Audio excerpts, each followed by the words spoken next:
Sa Merkulis? Hmm. Tamang-tama, wala akong pasok sa araw na yun. Kaya paniguradong makakapunta ako.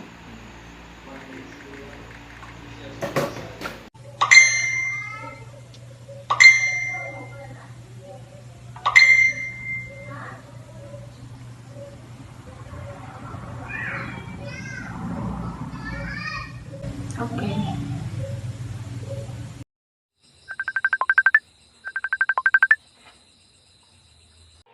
Uy, nakita mo ba yung anunsyo na binibining Inte sa group chat?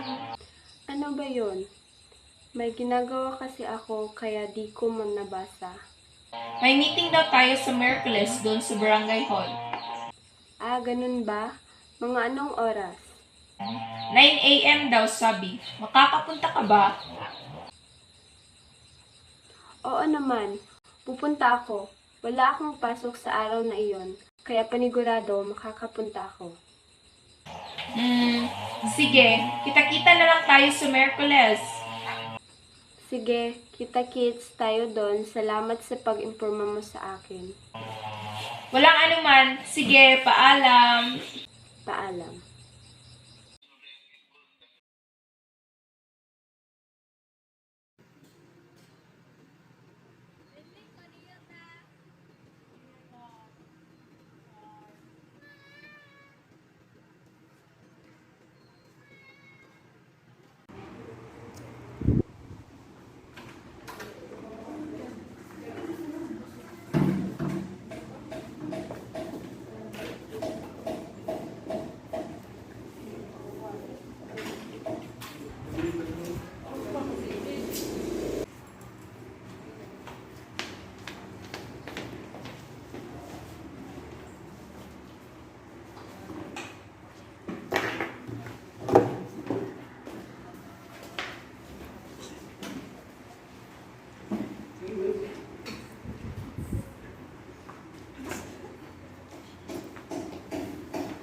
Magandang umaga sa inyo lahat. Magandang umaga.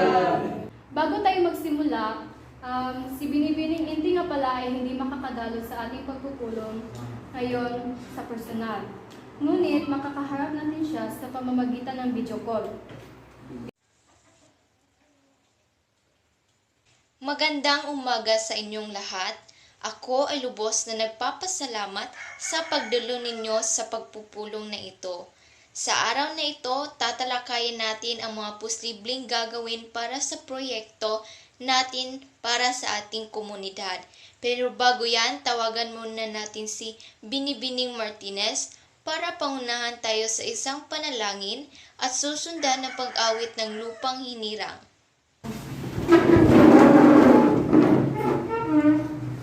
Sa ngalan ng Ama, ng Anak, ng Espiritu Santo. Amahan namin, pakinggan mo po ang pagtawag namin sa iyong banal na pangalan. Basbasan mo po ang aming pagtitipo at kami kalaguran mo sa araw na ito.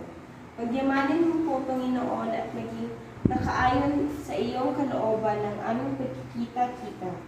Mula sa simula hanggang katapusan, bigyan mo po kami ng sapat na lakas at katalinuhan upang maibahagi namin ang aming makakaya sa aming mga kasama sa pagtitipo na ito. Panalangin namin ang lahat ng ito sa pangalan ng iyong bugtong na anak na si Jesus. Amen. Sa ngalan ng Ama, ng Anak, ng Espiritu Santo.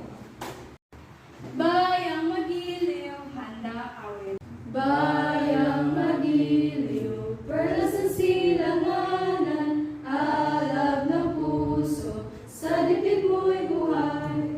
Lupang hinirang, duyan ka ng magiting, sa manlulupi, di ka pasisiin, sa dagat at bundok, sa simoy at sa langit mong buka, may dinagang tula at awit sa pagnayang hinamahal, ang kisap ng watawat mo'y tagumpay na nagniningning, ang bituin at araw ng kailan pang may magdidilig, lupa ng araw na luwan ating pagsinta, buhay langit sa piling mo.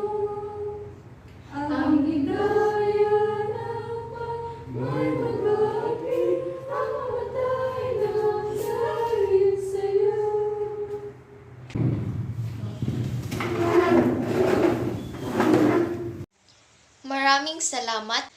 Ngayon, tatalakayin natin ang mga gagawin para sa proyekto natin para sa ating komunidad. Narito nga pala si Binibining Apit para ipaliwanag sa inyo ang gagawing proyekto. Salamat, Binibini. May 3 tayong agenda para sa araw na ito. Una ay ang pagpili ng advokasya. Pangalawa ay ang uwi na proyekto. At pangatlo ay ang paghahati ng mga gawain. Sa 3 ito, meron ba kayong suggestion para sa pipiliin nating advokasya? Ma'am, Binibining Butalid. kung makakabigay lang ako ng suggestion, sa tingin ko po, mainam kung magiging advokasya natin ang papairal ng disiplina. Napakagandang advokasya niyan. Ma'am, parang lawak naman ang saklaw niyan. Dapat sisimulan natin sa maliit na bagay, kagaya lang ng pagtapon ng basurahan sa tamang basurahan. Sang-ayon ba ang lahat? Oo, sang-ayon kami. Sang-ayon. Ginoong Garay, bakit nahuli ka sa pagpupulong na ito? Pasensya na po, nalit mo ako. May ginagawa kasi ako sa bahay. Tante. Sige, okay lang yan. Lumapit ka lang kay Binibining Lukagbo para sa katitikan ng pagpupulong. May iba akong suggestion.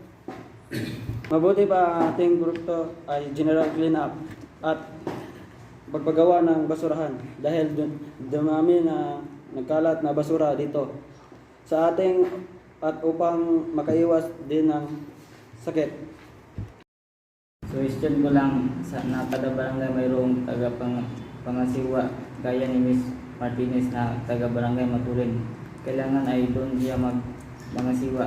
Kailangan mayroon din taga-inspection upang masiguro na nakagawa ng maayos ang paglilinis at paggawa upang maging matagumpay ang ating proyekto.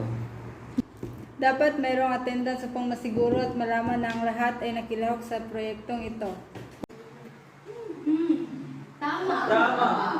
Sang-ayon na ba ang lahat sa naplanuhan? Sang-ayon kami.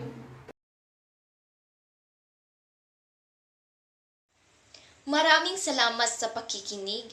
At ngayon, tayo naman ay makinig sa ating kalihim na si Binibining Lukagbo para sa pagbabalik tanaw. Salamat, Binibining Intay, at ito ang pagbabalik tanaw sa ating pagpupulong. Ang napili nating advokasya ay ang pagpapairal ng kalinisan ng ating paaralan sa pamamagitan ng general cleanup at paggawa ng mga basurahan na gaganapin sa darating na Sabado, Nobyembre 27, 2021. Ang mga sumusunod ay ang mga gampanin ng bawat miyembro. Si Binibining Martinez ay ang magnangasiwa sa mga tao sa Barangay Matulid. Si Binibining Apit naman ang tagapangasiwa sa Barangay Masagana. Si Binibining Butalid sa Barangay Latag. Ginoong Acuña naman sa Barangay Poblasyon. At si Ginoong Garay at si Ginoong Montenegro at Binibining Imbornas ang mag-i-inspeksyon kung malinis na ba ang paligid sa pagkatapos ng general cleanup at si Binibining Intay ang tagapangasiwa ng ating proyekto.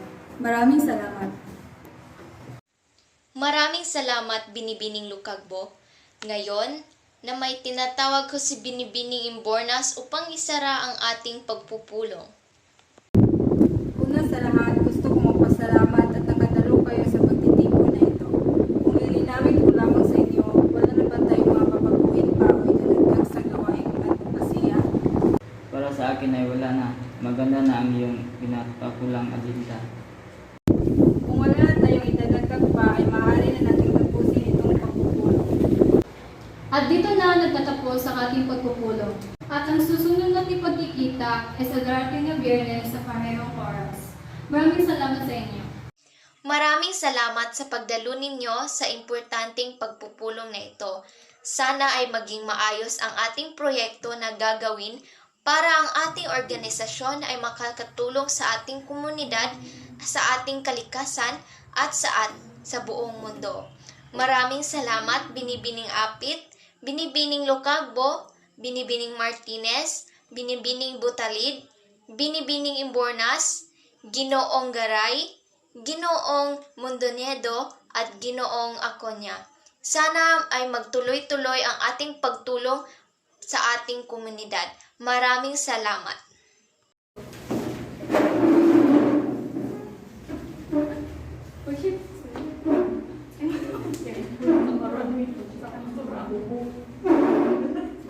Pwede na tayo umuwi. Paalam sa inyo. Salamat.